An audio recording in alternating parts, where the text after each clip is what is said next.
Hello, I'm Josh. Welcome to Hazel's Adventures. This is our 1951 Kaiser Deluxe we call Hazel, and we want you to come right along with us on our adventures. Well, after 1 month and 2 days, Hazel is back completely road ready. Everything's complete. Just gave her a little bath. Could have been a little better, but just washing off the dust and grime where I'd been working on her. Now, in the previous upgrade videos, you've seen what I've done to her just this time to get everything to stop leaking and a few improvements.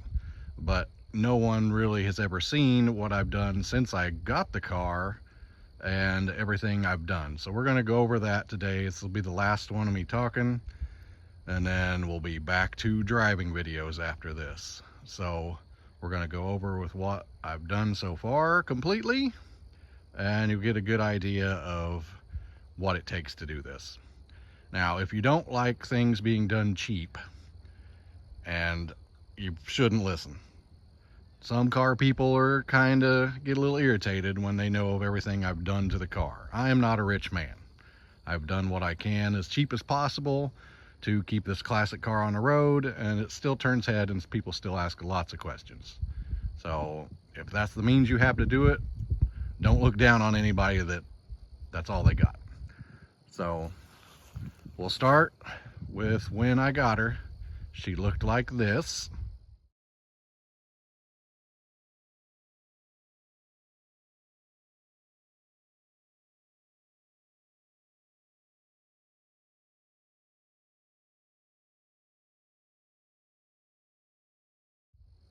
All right, that was, the outside was not bad, but you know, she wasn't looking very good. The interior was shot. Interior was rotted out, gone. Floors were gone, brakes were locked up, all the brake pieces were shot. She ran a little bit, but not well. So we picked her up and brought her home. Found her on Facebook Marketplace. The find of many things. Wasn't necessarily looking for a Kaiser. Definitely wasn't when I found it, but I was looking for something interesting and that would turn heads. And I absolutely found it. The things I was looking for when I did find it is, did it have all the glass? Which it does. They got some issues, some delaminations, but still all there, still all usable. Did it have all the trim? She does. Has every piece of trim, everything, even all around the windows, every piece of it. That's what I was more concerned. I wasn't even that concerned about an engine or transmission because I had a 400 small block I'd planned on using, but she just ended up being in too good a shape to do that to her. So we brought her home like that on a trailer. The first thing I did was start working on the brakes. I needed all new master cylinder, all new brake cylinders, everything. So that's where we first started. Got that all completed. Got brakes on her. And then I started worrying about the motor because the motor wasn't running real well. So I took carburetor apart, cleaned it all out, and it was very, very deep in rust. It was completely clogged everywhere. So we ended up having to pull the fuel tank. Pulled the fuel tank, it is terrible rust. Cleaned it out as best as I could with some rocks and gas and just shook it for hours. Cleaning it out, dumping it out. Put rocks back in it, clean it out, dump it out.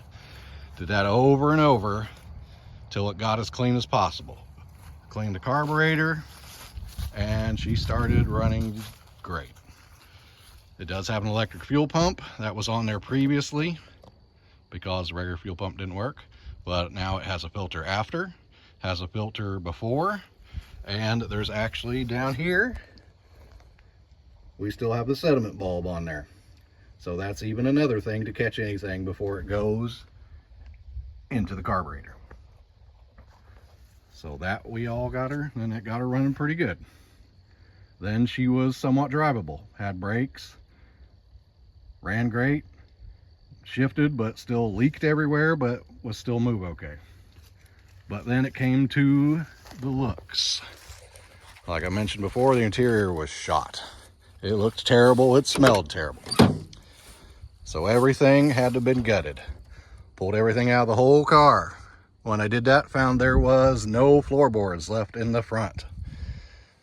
So cleaned that all up, ground it all down, used some rust treatment on there, and this is where the cheap stuff gets in.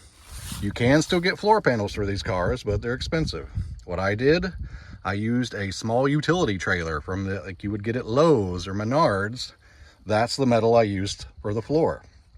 I cut it out, I bent it up, tacked it in there, pop riveted it, siliconed it all in around all the holes. Super solid. And it cost me only pop rivets and some silicone. So that's what I did for the floors, did on both sides. The trunk was the same way. We had some holes rotted in the trunk. I did the same thing. It was pieces I already had from metal. I used roof pieces. I used some tin. There's even some license plates, which I know that's kind of corny, but it fit perfect to cover the holes. That took care of everything on the floors, like covering all the holes. Then I put down this type of insulation.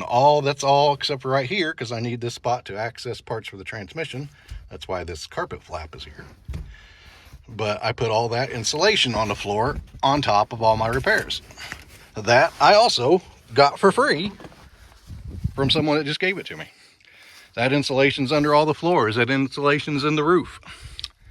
The carpet, that was $25 from Rural King. Covered the whole thing. Cut it up, put it in there. Looks fine to me. It's super cheap carpet.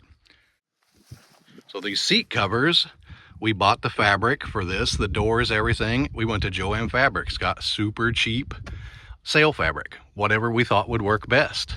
Got that, got it for the doors. And the little vinyl part at the bottom, we got all that fabric, Jo-Ann Fabrics, super cheap. I did the whole interior of this car, everything, less than $100. Sewed these seats myself, put the carpet in from Rural King, this fabric's from Jo-Ann Fabric, all that. Looks perfectly well. And it was super cheap. Now, what I don't think looks great, but I did put work into, is the headliner. This is a cut up and sewn bed sheet. I sewn that all, cut it up. It looks better than the rusty roof that was up there. So insulation's up there, and then that's all sewn up. It don't look 100% good, but like I said, it looks better than before. So that got the interior all pretty good. She looks pretty decent. This, I do stonework. This, I made these out of alabaster, turned them on a lathe for that, and the turn signal. Fancied them up a little bit. Someone had repainted, or they painted the dash a weird brown color. I found some spray paint that matched, repainted the dash. Looks pretty good. Cleaned everything up. Interior is pretty good looking, I think, for what we did. And it was super cheap. After the interior, it was time to do bodywork. She wasn't in that bad a shape. Had a few rust spots. But overall, this body is in super good condition. The only rust spots were on the back fenders a little bit and the front of the hood. There is a tiny bit of Bondo in those spots, but nothing crazy. Nothing that Bondo is not supposed to be used for. I mean, some people will put it on to fix whole body panels and cover giant holes, but it's only made to really just smooth things out and put on tiny spots. So we did that. Sanded the whole car. Underneath this was the original 1951 mineral gray paint. People this paint don't look great that I put on it, but getting the sunshine. There's a run here, I don't know if you can see it. That was in the original 1951 paint. People will argue with me with that one, but it absolutely was. So we sanded the whole car down, did some body work, this paint, and that paint on the roof is tractor paint. It is from Rural King. That is New Holland blue and just gloss white implement paint. Yes, I went to Harbor Freight, got cheap paint guns, painted the car. I did all the paint and everything also around $100. The gallon of paint for the blue part was $44, and it was like $20 for the top. The spray guns are 15 bucks. So all the paint and everything was done also super cheap. Interior was done cheap. Not because I wanted to necessarily do it that way. That's really the only way I had to do it. So that got the outside of the car looking pretty good. And now the brakes were working and the interior was working. It was running pretty good. That brought us to the point of the engine and the transmission and the rear end all leaking everywhere. Like I said, the engine wasn't terrible, but that transmission was horrible.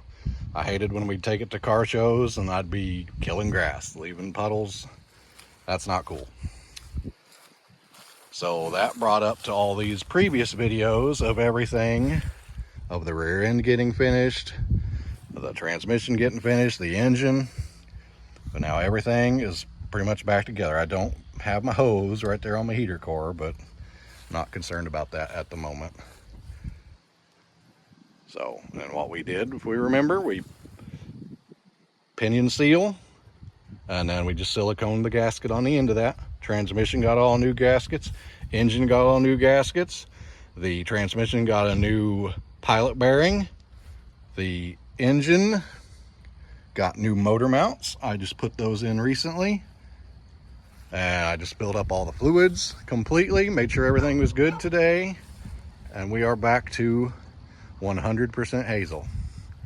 So I have had some people kind of dog on the paint that was cheap and the clear coat that was, because it didn't turn out great because of the spots I had to do. It wasn't great. It could have been done better, but going down the road is what I was going for. 10-footer, she's easily that, and she's a rare car. Most people don't even know what it is when you take it anywhere. So that's super fun for those people, especially people who think they know everything about cars. It just blows them away when you talk about it. I really enjoy that. That is one of the best parts of having this car. So yes, everything got done super cheap, but this 1951 Kaiser is on the road again. We'll keep loving her forever as long as we can. The improvements we just did was to increase the longevity of having her and being able to drive her more places. So that's what the next step is, back to the driving videos. We want you guys to come along with us anywhere we go and see what it's like to have fun in a 1951 Kaiser. I don't know what our next adventure is going to be. It is getting to winter time. There's no car shows now, but I would like to take her to like some Christmas lights or some parks and things like that. So that's going to do it for all the Hazel upgrades. That's everything that's been done to the car. And I didn't mention she does have new tires, but the white walls, did forget to mention that. They're fake. Those are also cheap, which kind of cheap. But that's the cheapest way to get a white wall look. And it works and people love it. So now I'll just wait for you and you guys will see us on our next driving adventures. So, see you then.